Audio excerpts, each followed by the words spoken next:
Hi everyone, welcome back to a new video here on my channel. So like I mentioned before, this year I really want to get back to budgeting and my debt-free journey.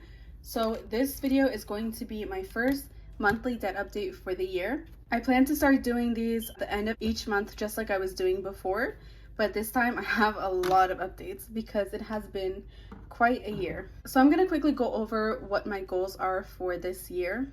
So my number one goal is to build up my temporary emergency fund. And I say temporary because for now, I just want to get it to 2,000 and then switch over to focusing on my debt. And then once I'm finished with that, then I'll finish building up my savings after that. But right now, my main goal is 2,000. So the plan to get there is I'm going to try to save up to 1,500 as quickly as I can and then slow down just a little bit once I get to 1,500 until I make it to 2,000. And then once I hit 2,000, I'll start still contributing monthly, but just a lot less. And then my second priority will be to start paying down my debt, but in a different order. We'll go over that order in just a couple seconds. So I'm just going to quickly go over each page and then I'm going to get into filling each tracker after. Okay, so here is my tracker for my emergency fund. The total amount of boxes right now equals 1,500 and each of these equal $20. So that's my emergency fund page. Here is my overall debt page. As you can see, I have had to edit this a lot. So my overall debt amount that I started 2023 with is a whopping $39,967. So basically $40,000. It is a lot. It did increase since last year, and we're gonna go over that in just a few seconds. But here's the overall look, and as you can see, each box equals 100. So total, I think there's 400 boxes. So we are gonna be on this page for quite a while, but that's okay. So after this one, I'm just gonna go straight into my debt. I have my sinking funds here, but we're gonna get into my debt. So this is not in order because I did honestly forget about my student loan and my school debt when I made this whole thing. That's why you can see a bunch of white out here and here, because I had to add all of these just today because I just remembered. I know that sounds really bad, but it is what it is. So my first debt is going to be my Victoria's Secret credit card, and that has a balance of $450. That's what we started the year with. So each of these equal 40. And then next we have my personal loan, which had a total balance of $1,473. Now this is the same loan as last year. It's just that I'm still paying on it. So that is that. Next we have my auto credit card. Now this credit card I actually got when I was fixing my air conditioner on my previous Nissan Altima. If you remember, I no longer have that Altima because I was in an accident. So I'm paying on a credit card for a repair on a car that I no longer have, which really sucks, but again, it is what it is. And that had a similar starting balance with my loan. It's at $1,471. So this one has just a couple dollars less than this one, but this one does have a way higher interest rate. So I will be focusing on that one before this one. Okay, up next we have my old Nissan Altima here, which started this year with a balance of $4,622. So now you can see we're upping the individual amounts from $40 to $100. So a quick recap, I used to have a Nissan Altima. I got into an accident. The driver at fault did not have insurance. So my insurance paid a majority of it, but for some unknown reason, I did not get gap insurance. So I still have that remaining balance. And it's a really strange thing to me that I didn't buy gap insurance because I know how important it is to have it. So I feel like if it was actually offered to me, I would have taken it. So I honestly don't think that it was offered to me when I got my car, but there's nothing I can do about that now except pay the balance. So now on this page we have the debt balance for my new car, which is again a Nissan Altima, but it's a 2019. This one was a 2015. So I got this car last year, I think around June, and it started this year with a balance of $23,697. And then you can see here the individual amounts for these boxes increased to $300. I did forget to mention that my payment for this old car used to be $383, but ever since the accident and the insurance paid a majority of the account, they did increase it down to $183. So I still make the monthly payments, but honestly, I've been very blessed because I only pay that car payment like half the time. Someone else does pay it for me sometimes. So you'll be seeing that as a thing in my budget later on. Okay, so then these two, like I mentioned before, I forgot until earlier, but we have my student loan, and that has a balance of $3,000. So when I transferred to U of A last semester from a community college, I did not prepare very well really at all. I just didn't do very well last semester, financially and also academically, but definitely financially, because when I switched over to U of A, I did not do any scholarship work. Okay, so I did apply for a scholarship and I did get it, and it did help my balance a lot, but I still had a balance left over from the semester, which I believe was around $1,700. So I had the scholarship, and then I also took out the student loans. So after those two things left over, I had about $1,700, which contributes to this really large amount that I owe for school as of right now.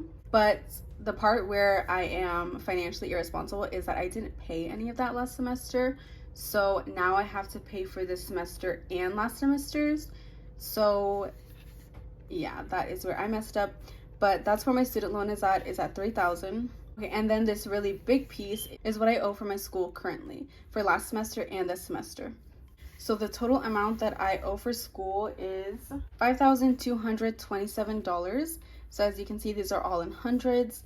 And this is going to be my number one priority once I finish filling up my emergency fund to $1,500. This is going to be my main focus. And then I'm going to go in a different route, but I feel like this is going to take me a good while. So that's going to be my second main focus. I am also going to start trying to apply to scholarships for the semester. And I honestly might end up taking some more out for student loans if I am just not cutting it by the end of the semester. I'm not really sure exactly what's going to happen. I just know that this $5,227 is where I'm currently at right now.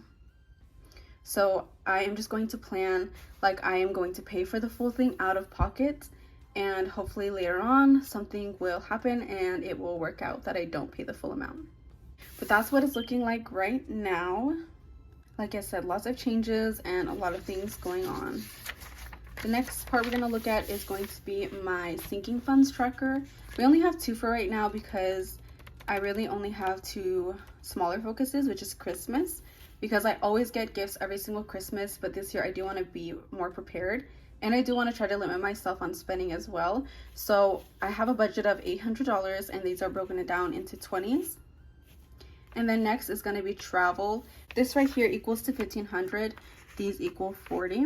And I do believe I have my next trip planned out. But like I mentioned before, travel is not my number one priority this year. I'm not super focused on it this year. But I do have a trip idea in mind.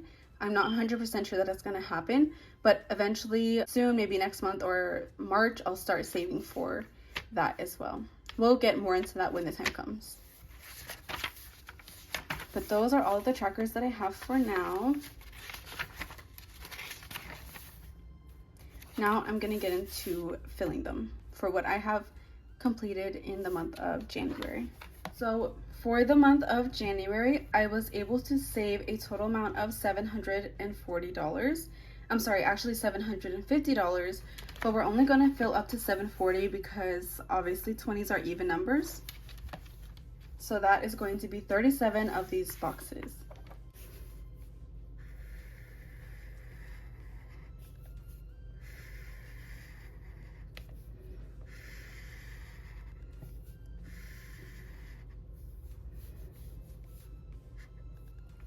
Okay, so I'm just gonna write the date right next to the last box that I did. I can squeeze it in here somehow.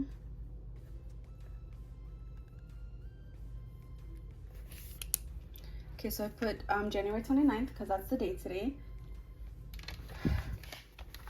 So right now, $750 is what I have in my savings account, but we still have a couple more days until the end of January, and I'm hoping to put a little bit more in there, at least maybe another $100 or hopefully a little bit more.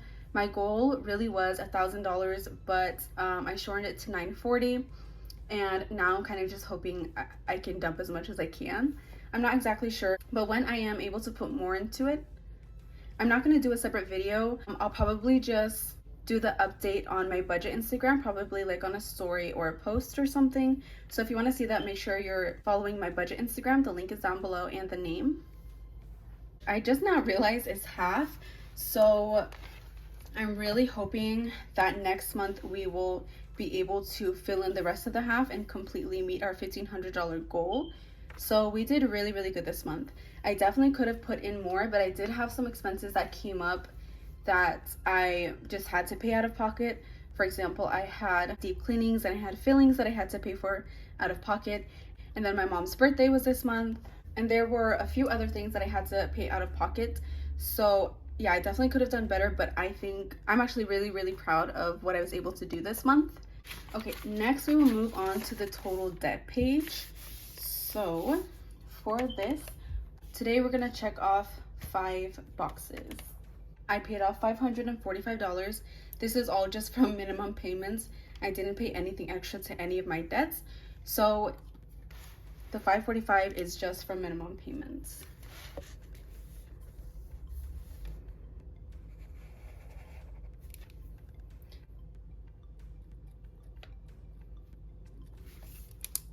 And we have some progress. Not much, but it's still progress. Next, we are going to do the individual debts. And so we're not going to do anything for my Victoria's Secrets credit card because that one takes forever to go down, and it did not go down by 40, so we're not going to do any for that. We are going to do one box for my loan because it did go down $40. It almost went down 80, but we're not quite there yet, so we're just going to do the 140 for now. Gonna do the 129. This is my first time putting the date next to the boxes I check off, so I'm not quite sure how I feel about it, but I thought I would try it out. So for the auto credit card, we're not going to put anything down because we didn't quite reach 40. I think this one barely moved at all. I'm not quite sure. And then for the old card, we are going to check off 1 box. And then we're going to write the date. For my new card, we're going to check off 1 box because it did go down $300. I think it went down exactly $300. We are not going to check off any boxes for my student loan because I didn't pay anything for it yet. And then same thing for my school. I haven't paid anything towards it yet. So these are the only ones we're going to check off on this page. And so these are all of the trackers that I have for this year. So like I said, my debt definitely increased this year. And even though I should feel, well, I feel like the natural feeling is to really just feel down about it and kind of discouraged. Honestly, I feel like it kind of just motivates me more because I am ready to just get rid of this freaking debt. I feel like right now my mindset is a lot better than it was just a couple months ago and definitely the entire year of 2022. So I am honestly just really ready to go. Now I'm going to switch over to Google Docs, is where I keep track of the exact numbers of my debts, how much the balance are at the end of each month. So if you want to see the exact numbers and talk a little bit more about them, then definitely stick around because that's what we're going to do next. So this Google Docs basically just goes over everything that I just went over throughout the video. It does also include the APRs of each loan, so I've listed them in importance of how I want to pay the debts. If you notice, the top debts going down are from highest interest rate to lowest interest rate, so this would be called the debt avalanche method, and that is how I plan to pay off my debts. I will be including this in every single video, but again, it's just more of like trying to clear up and make sure everyone understands exactly how I track it and how I decide how many boxes I fill out in the trackers and all those kinds of things. So if anyone does have any questions, feel free to leave them down in the comments below.